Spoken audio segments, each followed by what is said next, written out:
otherwise you're giving up and making a different business. Yeah. But it's not gonna be the way you initially envisioned it. And you have to have the flexibility and adaptability to adjust to what the market is telling you. There's that great Mike Tyson line about everybody has a plan until they get punched in the face. That's right. And I actually feel that applies to business. Your customer punches you in the face. Like you go out with this idea and then all of a sudden the customer comes in and it's like, you need to rebound from that, look at where that punch came from, figure out how to not get hit by that punch next time and adjust. And if you give up after the first punch, it's over. But if you adapt and have a new stance and have a new path, you can go, again, that zigzag path, you can go back to where you were trying to get, but it's not going to be the way you expected. So give us an example, if you would, of a punch that you got from customers, either by their not buying or stop doing it, and then how you adapted and it became successful. Yeah, so I had a company called Knowledge Adventure. We were making educational software for kids. I had a passion. It was in the 1990s, right? Yeah, exactly. Steven Spielberg was an investor, and we had all this great vision to help kids fall in love with learning, and it just wasn't working. We were making these great products. We poured our heart into it, but people just weren't buying them at enough rate to keep the company going. So in a Hail Mary, save the company move, all 65 employees went out into the retail stores on Christmas time and just stood in the aisles and demonstrated our products. We just walked our way in the store. We bribed our way in by giving a box of donuts to the guy at the front door to say, hey, we're here to demo. Like we hadn't had permission. We were just there to demo the products. We opened up a laptop and started demonstrating. And these were CD-ROMs in those days? Or CDs? Right. This is like a CompUSA and Egghead software and Fries and stuff like that. Yeah. And what we saw in the aisle, well, one, we could boost the sales when we'd show up, but we only could go to 65 stores. There were 2,000 stores. We couldn't cover all of them. But we boosted the sales in those stores. But what we mostly saw was people picking up our product. A mother would pick up our product, look at both sides of the box, and put it down and walk away. We're like, gosh, she's got kids. She's the perfect product for her. Why aren't they buying it? And we realized our messaging was bad. Like we weren't really conveying on the packaging. You couldn't try the software. There was no internet yet. It was 1993. No browser yet. No Netscape even until 1995. We weren't really communicating what was the benefit, even though we had our heart in that. We changed the name of the product from Knowledge Adventure to Jumpstart Kindergarten. Give your kids a boost on kindergarten.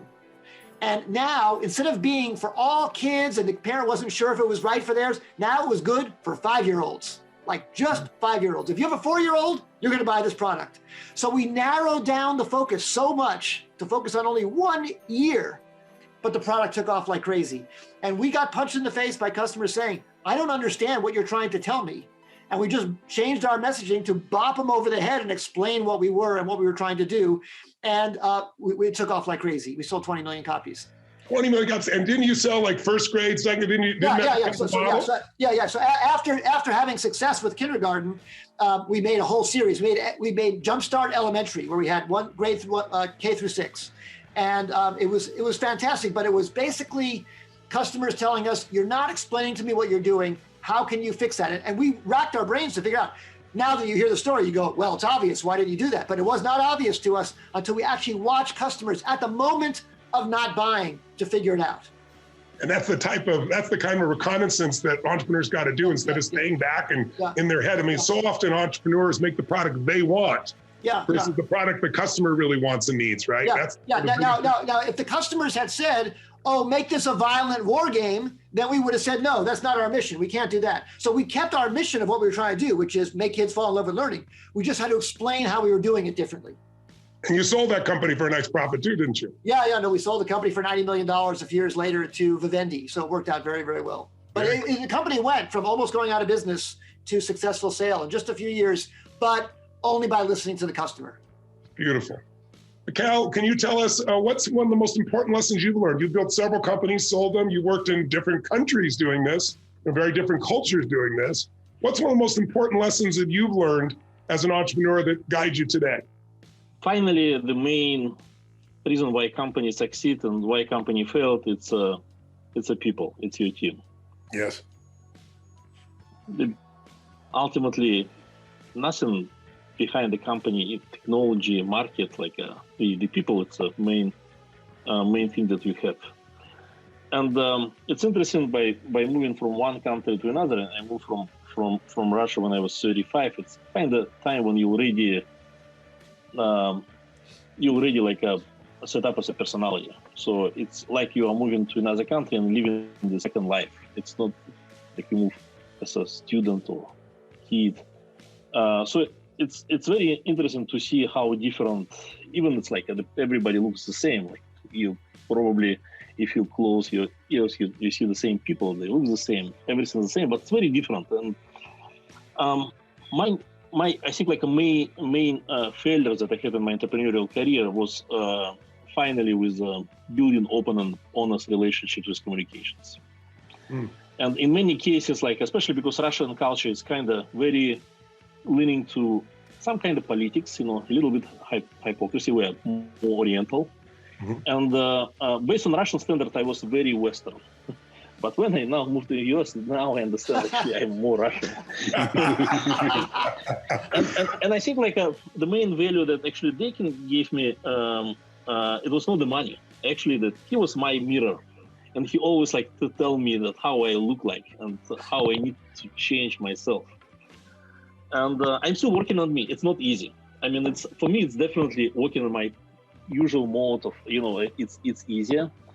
And you always should remind yourself, hey, I mean, like, you need just like to talk to the people. What do you think? You don't need to actually have like several different stories. You need to just, and it's difficult to do actually. It's really difficult to do, especially when you are in a company with many executives. Everybody is, have their own like ideas about everything. You don't want sometimes to heard personally these people, and it's hard. It's really hard because especially you like these people, everybody, and value of like open communication that finally need to come from you as a leader of the company. It's extremely important, and the larger company it's more important because when a small company you can play, you can keep in mind everything, but when it's big company, the culture runs the company. And if you do not create this culture, then it's a recipe for failure. So I think like my main lesson, it's still I'm learning this lesson. I'm still trying to be the great entrepreneur and the leader of big company. I hope I can come through this, but it's real work. Well, I hear three things then from you here. Well, one is I hear the right people in the right seats, right? Because we all know what that's like to have good people in the wrong seats. And it's like, you can have a